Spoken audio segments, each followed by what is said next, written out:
সম্মানিত সুধী, আমরা প্রত্যেকেই জানি যে ভালো ফসল উৎপাদনের জন্য ভালো বীজের প্রয়োজন। কোনো ক্ষেতে বীজ ভালো না হলে উৎপাদনও ভালো হওয়ার সম্ভাবনা খুবই কম। তদুপরি শুধু ভালো বীজ বপন করলেই চলবে না, আগাছা পরিষ্কারের জন্য পর্যাপ্ত ব্যবস্থা করতে হবে।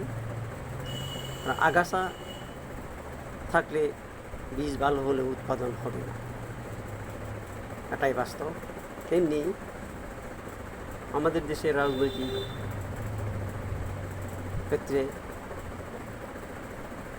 প্রতিটি দলের উচিত প্রথমে নিজ দলের সংস্কার, অর্থাৎ নিজ দলের ভিতরে যে কুচক্রিমল লুকিয়ে থাকে, উচ্ছৃঙ্খল অনৈতিক ব্যক্তিবর্গ যারা হালুয়া রুটির আশায় রাজনীতি করে, তাদেরকে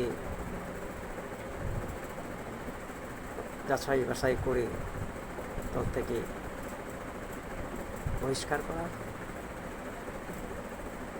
পরবর্তীতে মনোনয়নের ক্ষেত্রেও যাতে কোনো নির্বাচন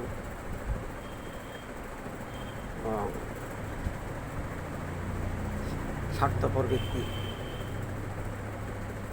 মনোনয়ন না পায় সেই ক্ষেত্রে সজাগ। অর্থাৎ সর্বোপরি একটি দলের তৃণমূল থেকে শুরু করে সর্বোচ্চ কেন্দ্র পর্যন্ত সকলকে নৈতিক মানসম্পন্ন একজন দক্ষ বিজ্ঞ শিক্ষিত লোককে নেতৃত্বে সমাসীন করাই হলো একটি জাতির মুক্তির অন্যতম একটা বৈশিষ্ট্য। কেন অজ্ঞ মূর্খ জালেম লোকেরা তারা কখনো জাতির কল্যাণে কাজ করে না। এই বিষয়টা প্রতিটা দলে, প্রতিটা রাজনৈতিক দল বলেন,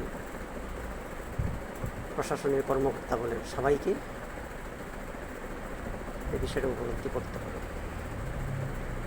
বর্তমান অন্তর্বর্তী সরকারের মহান ব্যক্তিত্ব, আন্তর্জাতিক খ্যাতিসম্পন্ন সম্মানিত ডক্টর ইউনূস তার চৌকুশ এবং দক্ষ নৈতিক মান সম্পন্ন উপদেষ্টা মণ্ডলী নিয়ে জাতি গঠনে তথা রাষ্ট্রের সর্বপর্যায়ে সংস্কারের যে উদ্যোগ নিয়েছে তা অত্যন্ত প্রশংসনীয়। ইতিপূর্বে আমরা দেখেছি যে সর্বোচ্চ মানসম্পন্ন একজন দক্ষ এবং উচ্চশিক্ষিত ব্যক্তিদেরকে নিয়ে 6টা কমিশন গঠন করেছেন। তারা 6টা দপ্তরে কাজ করবেন।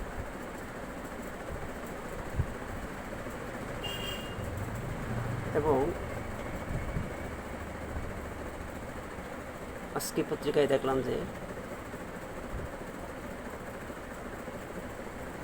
সমস্ত সরকারি কর্মচারীদের তাদের মালের হিসাব, অর্থের হিসাব, তাদের আয়ের হিসাব আগামী নভেম্বরের ভিতরেই চূড়ান্তভাবে দিতে হবে এবং এখানে কোনো জালিয়াতি কিংবা মিথ্যা তথ্য যাতে না দেয় সেই জন্য কঠোরভাবে হুঁশিয়ারি দেওয়া হয়েছে।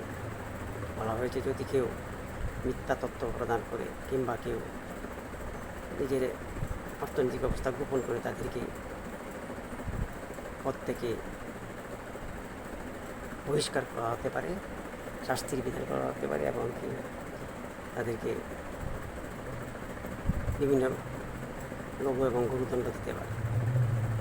এবং অবশ্যই তারা যেন নভেম্বরের ভিতরেই তাদের আয় সংক্রান্ত বিবরণী পেশ করেন। অত্যন্ত জাতির জন্য মঙ্গল কল্যাণকর একটা পদক্ষেপ। তেমনিভাবে প্রতিটি দলের উচিত তাদের সংগঠনের নেতাকর্মীদের নৈতিক মান, তাদের কর্ম, তাদের আচার, তাদের আচরণ, জনগণের সাথে তাদের কর্মপদ্ধতি এগুলি বিশ্লেষণ করে তাদেরকে নেতৃত্বের পদে নির্বাচিত করা এবং নির্বাচনের ক্ষেত্রে সঠিক ব্যক্তিকে মনোনয়ন দান, সৎ নৈতিক মানসম্পন্ন উচ্চশিক্ষিত ব্যক্তিকে যাতে মনোনয়ন দেয় সেই ব্যাপারে কার্যকর পদক্ষেপ নেয়। আমরা দেখছি যে কিছু কিছু দ্রুত নির্বাচনের ব্যাপারে সরকারকে তাগিদ দিচ্ছে। আমি জানি না তাদের দলের কাঠামো, দলের সংস্কার কতটুকু করেছে। দেখা যাচ্ছে যে সর্বোচ্চ নেতা, দলের প্রধান কঠোর নির্দেশনা দেওয়ার পরও মাঠ পর্যায়ের নেতাকর্মীরা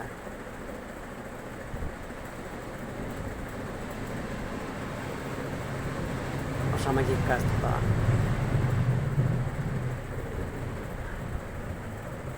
অনৈতিক কার্যক্রম করে যাচ্ছে, তার প্রেক্ষাপটে তাদেরকে দল থেকে বহিষ্কার করা হচ্ছে।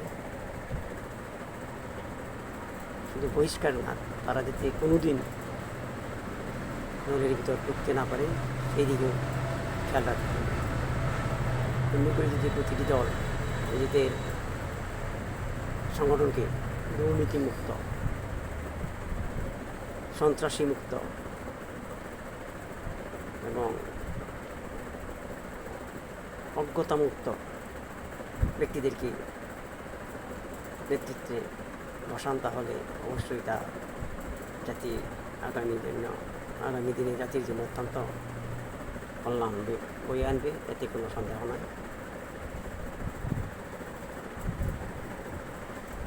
সম্মানিত সুধীমণ্ডলী, আজকে একটা বিষয় খুব ধাঁধা লাগে, তা হলো যে বর্তমান অন্তর্বর্তী সরকার যে সংস্কারে হাত দিয়েছে এবং আমার বিশ্বাস উক্ত সরকার জাতীয় কল্যাণের সমস্ত সংস্কারই করতে সক্ষম হবেন। এক্ষেত্রে সবার সহযোগিতা একান্ত অপরিহার্য। কিন্তু এই সংস্কারের পরে পরবর্তী নির্বাচনের মাধ্যমে যে দল ক্ষমতায় আসবে, এই ক্ষমতায় আসার নির্বাচিত নতুন দল যে তাদের স্বার্থে, তাদের ব্যক্তিগত স্বার্থে ক্ষমতা কুক্ষিগতার যোগ করার জন্য ওই সমস্ত সংস্কারমূলক কার্যক্রম যে বাতিল করবে না প্রজ্ঞাপনের মাধ্যমে কিংবা তাদের সংখ্যাগরিষ্ঠতার জুড়ে, তার গ্যারেন্টি কী? এই ব্যাপারে কী করা যেতে পারে? এই ক্ষেত্রে কোথাও থেকে তেমন পরামর্শ কিংবা মতামত পরিলক্ষিত হচ্ছে না। তাই এই ক্ষেত্রে আমি নিজের পক্ষ থেকে একটা মতামত পেশ করতে চাই। তা হলো, আজকে সমস্ত শিক্ষা প্রতিষ্ঠান, স্কুল থেকে শুরু করে ভার্সিটি পর্যন্ত সমস্ত প্রতিষ্ঠানগুলোকে প্রথমত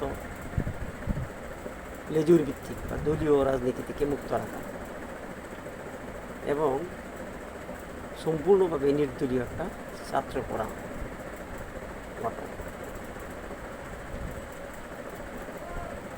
যার নেতৃত্বে থাকবে সর্বোচ্চ বিদ্যাপীঠ, ধরা যেতে পারে ঢাকা ভার্সিটি, এবং এর অধীনস্থ সমস্ত প্রতিষ্ঠান, দেশের সমস্ত শিক্ষা প্রতিষ্ঠান এর ষষ্ঠ শ্রেণী থেকে মাস্টার পর্যন্ত প্রতিটি ক্লাসে প্রথম দর্জন অর্থাৎ টপ 10 ছাত্রদেরকে নিয়ে এই ছাত্র ফোরামের কমিটি গঠন। যে কমিটি দেশের যে কোনো প্রান্তে লোকের, যে কোনো সরকারের যে কোনো অবৈধ পদক্ষেপের বিরুদ্ধে তাৎক্ষণিকভাবে রাজপথে নামতে পারে এমন একটা রাজনৈতিক নির্দলীয় রাজনৈতিক ছাত্র সংগঠন থাকবে, যার নেতৃত্বে থাকতে পারে ঢাকা ভার্সিটি। ঢাকা ভার্সিটির প্রথম প্রতিটি ক্লাসে প্রতিটি ফ্যাকাল্টি প্রথম 10 জনকে নিয়ে কমিটি গঠন, যাতে করে পরবর্তী কোনো নির্বাচিত সরকার এসে কোনো ধরনের অবৈধ পদক্ষেপ কিংবা রাষ্ট্র বা জাতির স্বার্থ পরিপন্থী কোনো ধরনের আইন পাশ করতে না পারে। সেই জন্য ওই ছাত্র সংগঠন দ্রুততার সাথে যাতে রাজপথে নেমে সরকারের অবৈধ কার্যক্রমে বাধা দিতে পারে, তেমন একটা সংগঠন হওয়া উচিত বলে আমি মনে করি। যা হোক, আমি রাষ্ট্রের কল্যাণে নিজস্ব কিছু চিন্তা চেতনা এবং মতামত পেশ করেছি।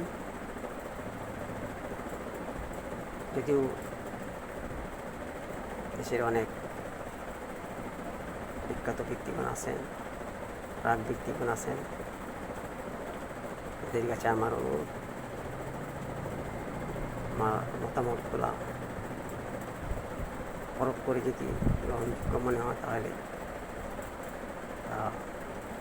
জাতির সামনে তথা বর্তমান তত্ত্বাবধায়কের সন্নিকটে উপস্থাপন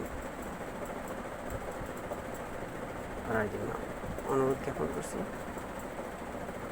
আসসালামু আলাইকুম ওয়া রাহমাতুল্লাহি ওয়া বারাকাতুহু।